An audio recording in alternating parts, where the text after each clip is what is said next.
ওম সত্যম।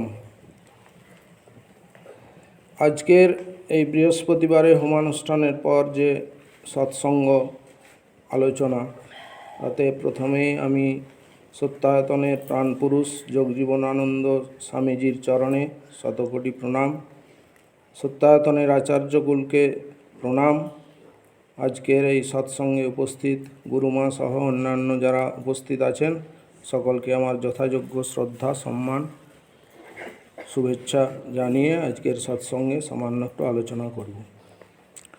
আমাদের এই যে সত্যায়তনের সপ্তর্ষি মহারাজ সত্যায়তন যে এই প্রতিষ্ঠানটি তৈরি করেছেন, তার একটা উদ্দেশ্য নিয়েই তিনি তৈরি করেছেন আজ থেকে 100 বৎসর পূর্বে।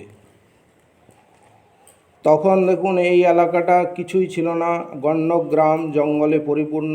সেই জায়গাকে উনি চয়েস করলেন এবং তার পছন্দ হলো, উনি এই আশ্রম প্রতিষ্ঠা করলেন। 100 বছর আগে, কম কথা নয়। তো উনি এইখানটাকে পছন্দ করলেন কেন, বা এইখানটাকে চয়েস করলেন কেন? না, উনি সেরকম একটা কিছু বুঝেছিলেন যে এই জায়গার একটা মাহাত্ম্য আছে, সেই জন্যেই উনি এই জায়গাটাতে পদার্পণ করেছিলেন এবং এখানে আশ্রম প্রতিষ্ঠা করেছিলেন। এবং ওনার যে উদ্দেশ্য, সেই উদ্দেশ্য উনি স্বয়ং ভগবান রূপে আমাদের কাছে এসেছিলেন এবং তার যে কার্যক্রম তিনি করে গেছেন, শুধু যে তিনি আধ্যাত্মিক বিষয়টির উপরেই গুরুত্ব দিয়ে থেকেছেন তা নয়, সমানভাবে তিনি এই এলাকায় শিক্ষার প্রসারের জন্য যথেষ্ট উদ্যোগী হয়েছেন। আপনারা অনেকেই জেনে থাকেন যে এখানে সেই 1932 সাল থেকে সত্যায়তন বিদ্যাপীঠ নামে হাই স্কুল তৈরি হয়েছিল। সেগুলো হওয়ার পর আস্তে আস্তে বিভিন্ন কারণে সেই বিদ্যালয় বন্ধ হয়ে যায়, পাশাপাশি বিদ্যালয় তৈরি হয়, কিন্তু উনি শিক্ষার প্রসারের একটা ব্যবস্থা করেছিলেন। এবং সেই সময় সত্যায়তন চতুষ্পাঠী বলে একটি সংস্কৃত টোলও তৈরি করেছিলেন তিনি। সেখানে বড় বড় বিদগ্ধ পণ্ডিতরা এসে এই সংস্কৃত বিষয়ে শিক্ষা দিতেন। তো এই যে সত্যায়তন উনি প্রতিষ্ঠা করলেন, তার মূল উদ্দেশ্যই ছিল, আমি এর আগেও বলেছি যে আমাদের সত্যায়তনের মূল উদ্দেশ্য সত্য নির্ধারণ এবং সত্য প্রচার। সুতরাং এটিকে একটি গবেষণা ক্ষেত্র বলা চলে, বা এটি অবশ্যই শিক্ষায়তন। এখান থেকে সেই শিক্ষা দেওয়া হয় যে শিক্ষা দিতে চেয়েছিলেন সপ্তর্ষি মহারাজ, এবং সেই সত্যের শিক্ষা, সত্যের প্রচার আমাদের এখানের মূল কাজ। তো সত্যের যে প্রচার এবং সত্য নির্ধারণ, সাধারণ যে সমস্ত আমাদের পারিপার্শ্বিক বিভিন্ন শিক্ষায়তন থাকে, সেগুলোর যা সিস্টেম, তার থেকে এই শিক্ষায়তনের সিস্টেম একটু আলাদা। এখানে আগ্রহী হয়ে আসলে তবেই সেই শিক্ষা তিনি পান, এবং যেমন আগ্রহ সে তেমন উন্নীত হতে পারেন। এবং আত্মোন্নতির যে শিক্ষা, সেটা সত্যায়তন পরম্পরাগতভাবে দিয়ে চলেছেন। আমাদের আচার্য কুলরা তার জন্য রয়েছেন, আচার্যরা সর্বক্ষণ এই বিষয়ে সাহায্য করে চলেছেন। আগ্রহী শিষ্য যদি আসেন, তাহলে তিনি অবশ্যই সেই পথে উন্নীত হতে পারেন। কিন্তু আমাদেরকে প্রথমেই মনে রাখতে হবে যে আমরা সাধারণভাবে যে কথাগুলো বলে থাকি, যে এখন তোর ওসব করার সময় হয়নি, এখন তোর ধর্ম করার অনেক সময় আছে। তারপর যখন বয়সকালে, তখন বলে এরপর একটু পরকালের চিন্তা কর। কিন্তু এইটা সম্পূর্ণ আমাদের ভ্রান্তি। এই যে শিক্ষা, এই শিক্ষা যদি আমরা বাল্যকাল হতে গ্রহণ করাতে না পারি, তাহলে বয়সকালে গিয়ে এই শিক্ষা সে আদৌ গ্রহণ করতে পারবে না। কারণ এই যে সাধনা, এটার জন্য শক্তি ব্যয় করতে হয়, এটার জন্য রীতিমতো পরিশ্রম আছে, মুখে বললেই শুধু হবে না। সুতরাং আমাদের বাল্যকাল হতেই, সপ্তর্ষি বলেছেন যে বাল্যকাল হতেই ধর্মমূলক শিক্ষায়তনে প্রবিষ্ট হওয়া সঙ্গত। এবং আমাদের সত্যায়তনের এই যে শিক্ষা সপ্তর্ষি মহারাজ ব্যবস্থা করে গেছেন, সেটাতেও উনি বলেই গেছেন যে 8ম বর্ষীয় শিশু মানব অনায়াসে এই শিক্ষা গ্রহণ করতে পারে। সুতরাং আমরা যদি এই কম বয়স থেকে বাচ্চাদেরকে এই দিকে, এই যে সত্যায়তনের যে আচার আচরণ নিয়ম নীতি, এগুলো যদি আমরা শেখাতে উদ্বুদ্ধ করতে না পারি, তাহলে তার একটু বড় হলে তো সে আর এইদিকে তার আকৃষ্ট হবে কি করে, সে উৎসাহটা বাড়বে কি করে। সুতরাং আমাদের মা বাবাদের সবচেয়ে বেশি দায়িত্ব এর মধ্যে, যে বাচ্চাদেরকে এই আচার আচরণ শিক্ষা দেওয়া ছোটোর থেকে। তা না হলে কিন্তু বয়সকালে গিয়ে হবে না। এবং আমরা যখন ছোট ছিলাম, আমাদের যে সময়, তার থেকে এখন ধরুন সময়টা অনেক পাল্টে গেছে। আমাদের সময়ে যদিও বাচ্চারা কিছু কিছু পারিবারিক শিক্ষা গ্রহণ করতো, এখন কিন্তু সেটাও নেই। শুধু পড়াশোনাতে ইঁদুর দৌড়ের মতন কেবল আমরা প্রতিযোগিতায় চলেছি, তাছাড়া অন্য কোনো দিকে তাকাচ্ছি না। এবং এখনকার ছেলেরা সামাজিক যে রীতিনীতি, সেগুলোও কিন্তু অনেকেই জানছে না। আর এখন বর্তমান যে সময় চলছে, সেটা তো আরও ভয়াবহ। শুধু মোবাইল, মা বাবারাও মোবাইল হাতে ধরে দিয়ে বসিয়ে দিচ্ছে, আমার নিজের কাজটা করি, ব্যাস। ছেলেরা সব সময় মোবাইল, এবং 90% বাচ্চা মোবাইলে অ্যাডিক্টেড। তারা আর এই দিকে কী করে আসবে? তারা পারিবারিকভাবে যে আর বেশিরভাগ বাচ্চা মোবাইলে অ্যাডিক্টেড হয়ে গেছে। সুতরাং আমাদেরকে এদিকে সবসময় সজাগ থাকতে হবে, যাতে আমরা বাচ্চাদেরকে ঠিক পথে পরিচালিত করতে পারি। এবং আমাদের এই যে এই ধর্মমূলক শিক্ষায়তনে প্রবিষ্ট হওয়া এবং এর শিক্ষা যে গ্রহণ করা, এর ফলে যে আমার শুধু ওই পরকালের পাথেয় সংগ্রহ হলো, পরকালের মুক্তি হবে, ঈশ্বর দর্শন হবে, তা কিন্তু নয়। বর্তমান কালেই আমরা যদি এই আচার আচরণ এবং এই অভ্যাস ঠিক মতো করে যেতে পারি, তাহলে আমাদের এই জীবনে আমরা সেগুলো সব প্রাপ্ত হতে পারি। তাতে কোনো সন্দেহ নাই, কোনো দ্বিধা নেই। কারণ হচ্ছে, আমাদেরকে প্রথমেই সপ্তর্ষি মহারাজ আমাদের যে পদ্যে সত্যবাণী, তাতে প্রথম লাইনে লিখেছেন, সত্যে রুচি সেবার বিনীত জিজ্ঞাসা। প্রথম লাইনেই বলা আছে যে সত্যে প্রথমে রুচি হতে হবে, যে আমি সত্য পথে চলব, এই দৃঢ়তা আমাদেরকে মনে রাখতে হবে, বিশ্বাস রাখতে হবে, তবেই আমরা এই পথে অগ্রসর হতে পারবো। কারণ দুঃখ বিপদ মানুষের জীবনে সবসময় আসবে, অনবরত আসছে। আমরা যারা সংসারী লোক, সবসময় একটা দুঃখ যেই মিটছে, সঙ্গে সঙ্গে পিছনে একটু আনন্দ পেতে না পেতে আর একটা দুঃখ এসে উপস্থিত। সুতরাং এই যে দুঃখ সমুদ্রের ঢেউয়ের মতো আসা যাওয়া করছে অনবরত, কিন্তু তার মধ্যে আমরা যদি এই পথে থাকি, তাহলে আমরা মুষড়ে পড়ব না, আমরা এগিয়ে যেতে পারবো সেই দিকে। সুতরাং আমাদেরকে ওই বাল্যকাল হতেই যদি আমরা এই বিষয়টাতে মানে শিক্ষা গ্রহণ করার চেষ্টা করি, বা আচার আচরণগুলো শিখাতে পারি, তবেই বড় হয়ে সে এই শিক্ষা গ্রহণ করতে পারবে। এমনকি ধরুন আমাদের যে গতানুগতিক যে শিক্ষা, সেখানেও তাই। ছোট বাচ্চারা তো শেখার সময়, সেই সময়টা যদি ফাঁকি হয়ে যায়, বড় হয়ে আমরা কিছুতেই কিছু করে উঠতে পারবো না। এবং বড় হলে সে বুঝতে পারবে যে আমার এই ফাঁকির ফলটা কি হচ্ছে, তখন তো বুঝতে পারেনি। তো আমাদের এই পথেরও তাই বেশিরভাগ ক্ষেত্রেই আমরা আসল সময়টা পার করে ফেলি। পার করার পর সেই সময় যেয়ে আমরা হা হুতাশ করি যে আমাদের দ্বারা আর কিছু হবে না। কি করে হবে? তা আমরা তো আসল সময়টা পেরিয়ে গেছি। কারণ বাল্যকালের যে সমস্ত অভ্যাস আমাদের তৈরি হবে, সেগুলোকে পরিণত বয়সে যে অত সহজে তাদেরকে সরিয়ে ফেলা যাবে না। মানুষ হচ্ছে অভ্যাসের দাস, আপনারা সবাই জানেন সেটা। যে যেমন অভ্যাস করবে, সে সেইভাবেই অগ্রসর হবে। যার যেমন আচরণ অভ্যস্ত হবে, তাকে ফট করে কি পরিবর্তন করে নেওয়া যাবে? তাহলে আমরা যদি ছোটোর থেকে এই দিকে অগ্রসর হতে পারি, তাহলে আমরা সেই রাস্তার দিকে আগাতে পারবো বড় হলে। সুতরাং আমাদের সকলকে, অভিভাবকদের বারবার বলছি যে আপনারা আপনাদের ছেলে মেয়েদের, আমরা সবাই যেন এই দিকের একটা রাস্তার দিকে আচার আচরণ এগুলো ছোটোর থেকে শেখানোর চেষ্টা করি।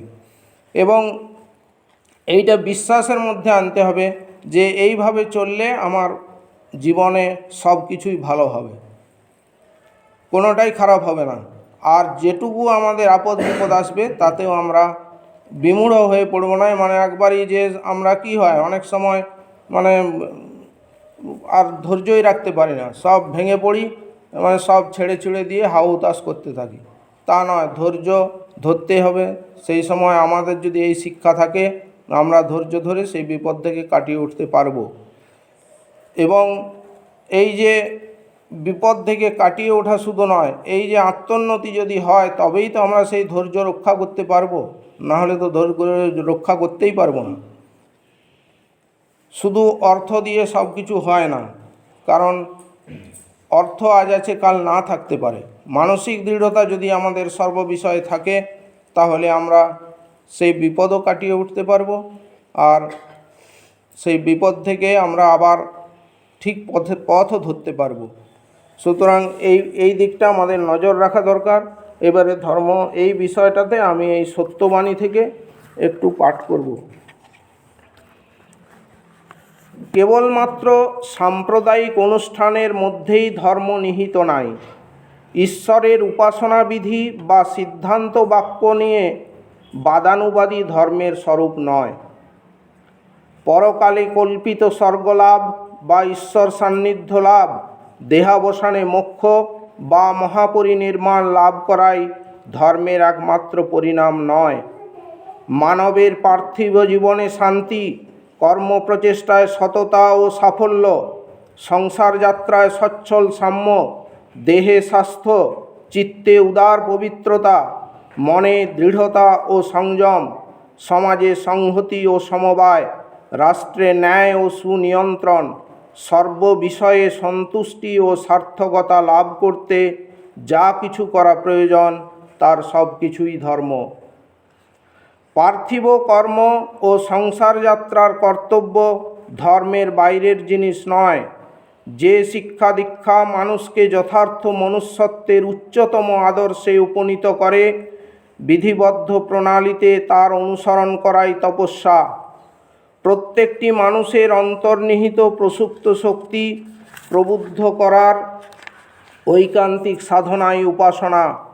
পরম সন্তুষ্টি, নিরতিশয় সুখপ্রাপ্তি, ঈশ্বর লাভ বা মুক্তি ইহজীবনেই ধার্মিক ব্যক্তি এই সব পরম সম্পদের অধিকারী হতে পারে ও পরকালের প্রতীক্ষায় বসে থাকতে হয় না। তখন যে কথাটা বলছিলাম সপ্তর্ষির এই বইয়ে এই যে জায়গাটা পড়লাম এখানে সেটাই স্পষ্ট করে বলা আছে। সুতরাং এই বিষয়ে আমাদেরকে বিশ্বাস রাখতে হবে, মনের দৃঢ়তা রাখতে হবে। উনি বলেছেন কেবলমাত্র সাম্প্রদায়িক অনুষ্ঠানের মধ্যেই ধর্ম নিহিত নাই। ঈশ্বরের উপাসনা বিধি বা সিদ্ধান্ত বাক্য নিয়ে বাদানুবাদী ধর্মের স্বরূপ নয়। এইগুলো আমাদের বেশি চোখে পড়ে।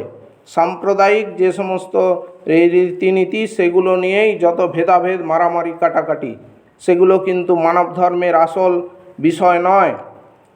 পরকালে কল্পিত স্বর্গলাভ বা ঈশ্বর সান্নিধ্য লাভ, দেহাবসানে মোক্ষ বা মহাপরিনির্মাণ লাভ করাই ধর্মের একমাত্র পরিণাম নয়।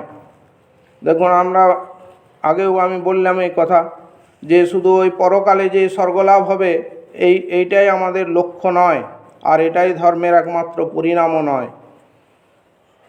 তাহলে কি কি আমাদের থাকবে জীবনে, যা প্রয়োজন সমস্ত বিষয়টি বলেছেন উনি।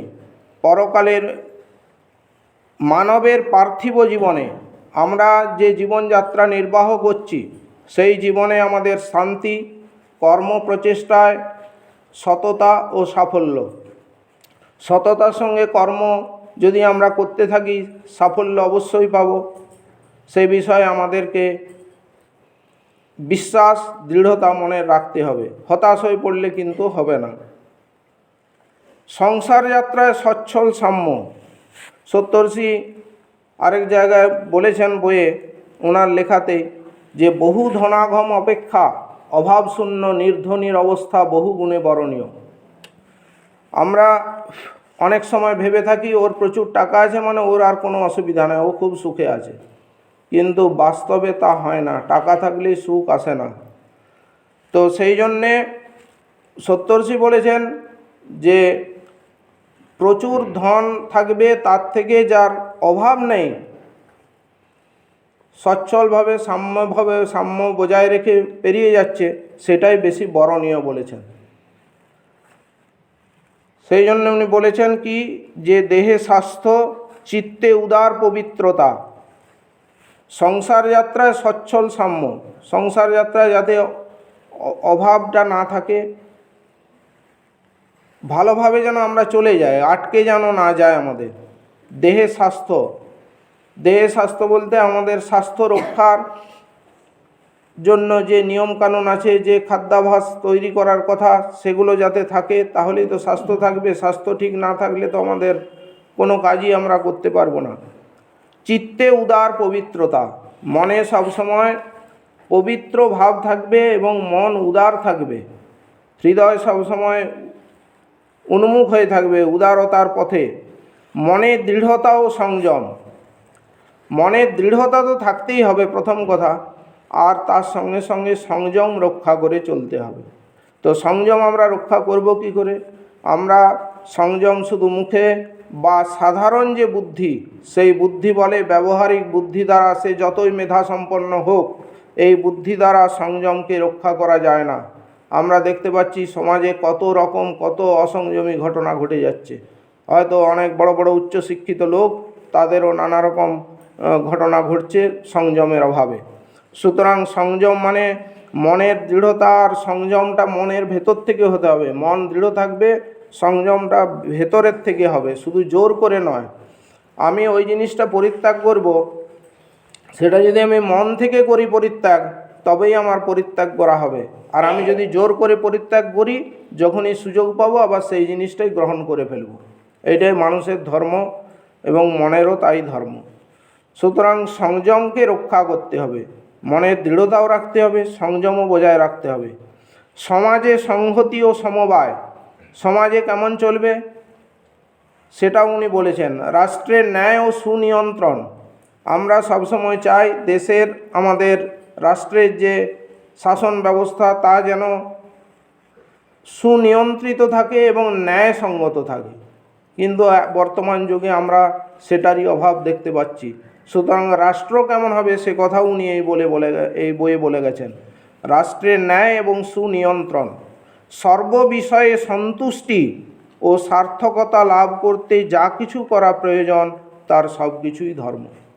তাহলে এই যে আমাদের সমগ্র জীবনের সমাজে থাকার জন্যে, এই রাষ্ট্রে আমরা বসবাস করছি, কি কি হওয়া উচিত সেগুলো করার জন্যে যা যা করতে হবে, যা যা করা প্রয়োজন, সেগুলো সবই ধর্মের অন্তর্গত।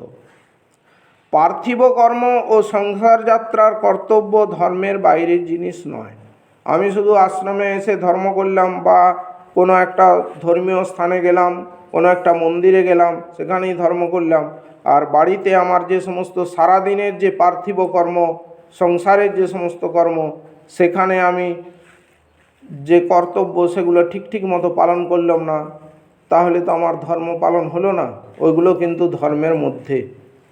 বিশেষ করে সপ্তর্ষি মহারাজ আমাদেরকে সকলের এই মানে সবাইকে বলেছেন যে সংসারী হয়ে সংসারের কর্তব্য প্রতিপালন করে তারপর তোমরা এই যে অভ্যাস যোগ, এতে যদি করতে পারো, তাহলে তোমাদেরও কোনো একজন সন্ন্যাসীর থেকে তোমরাও কেউ কম হবে না।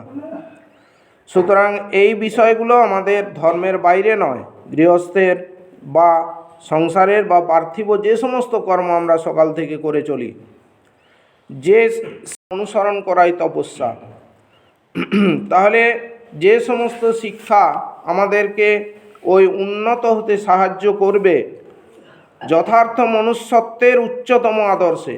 মনুষ্যত্ব বলতে আমাদের কি? মনুষ্যত্ব, মানুষের যে মনুষ্যত্ব, সেটা হচ্ছে কতকগুলো তার গুণ: দয়া, মায়া, মমতা,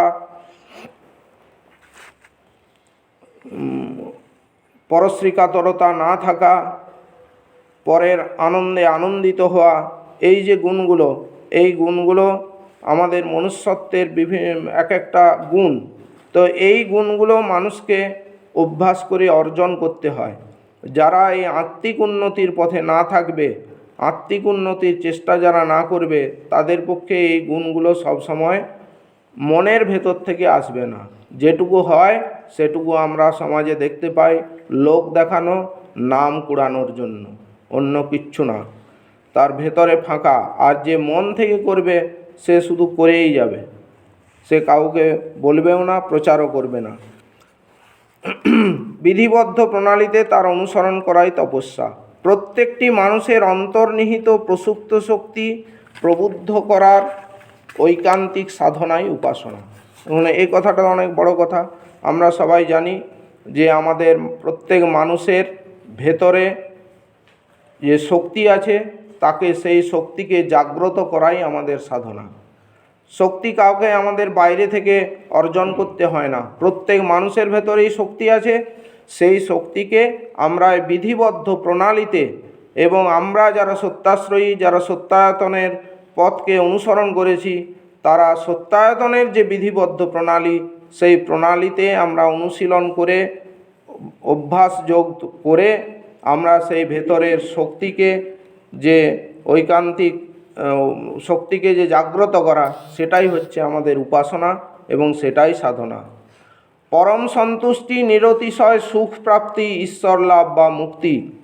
আমাদের যদি এই ব্যবহারিক জীবনের মধ্যে আমরা এইগুলো অর্জন করতে পারি, তাহলে সেটাই তো আমাদের সুখ প্রাপ্তি বা সেটাই আমাদের মুক্তি। ইহজীবনেই ধার্মিক ব্যক্তি এই সব পরম সম্পদের অধিকারী হতে পারে, পরকালের প্রতীক্ষায় বসে থাকতে হয় না। সুতরাং আমরা যেটা ভাবি যে এই জন্মে আমি এই করে যাচ্ছি, পরকালে আমি এ করব, সত্যর্ষি কিন্তু তা বলেননি। বলেছেন আমরা যদি এইভাবে অগ্রসর হই, তাহলে এই জন্মেই, এই জীবনের মধ্যেই আমরা এই সম্পদগুলোর অধিকারী হতে পারবো, তাতে কোনো সংশয় নেই। কিন্তু আমরা এই যদি অভ্যাস না করি, শুধুই তো আর আমরা এগুলো প্রাপ্ত হতে পারবো না, আর শুধুই আমরা কৈফিয়তও চাইতে পারবো না। আগে আমাদেরকে সেই অনুশীলন করতে হবে, তাহলে সেই অনুভূতি তার আপনা আপনি আসবে। আর না করলে আমরা সেদিকে অগ্রসর হতে পারবো না। মুখে যতই বলি, মুখে যতই বড় বড় কথা বলি, যতই কৈফিয়ত দিই, কিছুতেই কিছু হবে না। সত্যর্ষি একদম আমাদের নিগূঢ় জিনিসটি, সমস্ত নিংড়ে যেটুকু নির্যাস, সেটুকু আমাদের জন্য রেখে গেছেন। আমরা সেটা গ্রহণ করতে পারছি না, সেটা আমাদের দুর্বলতা, আমাদের দুর্ভাগ্য। আমরা সবাই সচেষ্ট থাকি যাতে সত্যর্ষির ওই দেখানো পথে আমরা অগ্রসর হয়ে সবাই আত্মোন্নতি লাভ করতে পারি। আত্মোন্নতি ছাড়া, জ্ঞান লাভ ছাড়া মুক্তির কোনো পথ নাই, আর অন্য কোনো পন্থাই কার্যকরী হবে না। বেশ, আজ এইটুকুই। আর সামনে আমাদের উৎসব চলে এলো, কদিন পরেই, আর মাত্র বোধহয় 2 সপ্তাহ। আর আজকে তো কত 12 তারিখ হয়ে গেল। কয়েকদিন পরে উৎসবে সবাই যোগদান করবেন যথারীতি। আমাদের যা যা অনুষ্ঠান হয় সেগুলো সবাই অংশগ্রহণ করবেন, সহযোগিতা করবেন, এই আশা করে আজকের সৎসঙ্গ এখানেই শেষ করছি।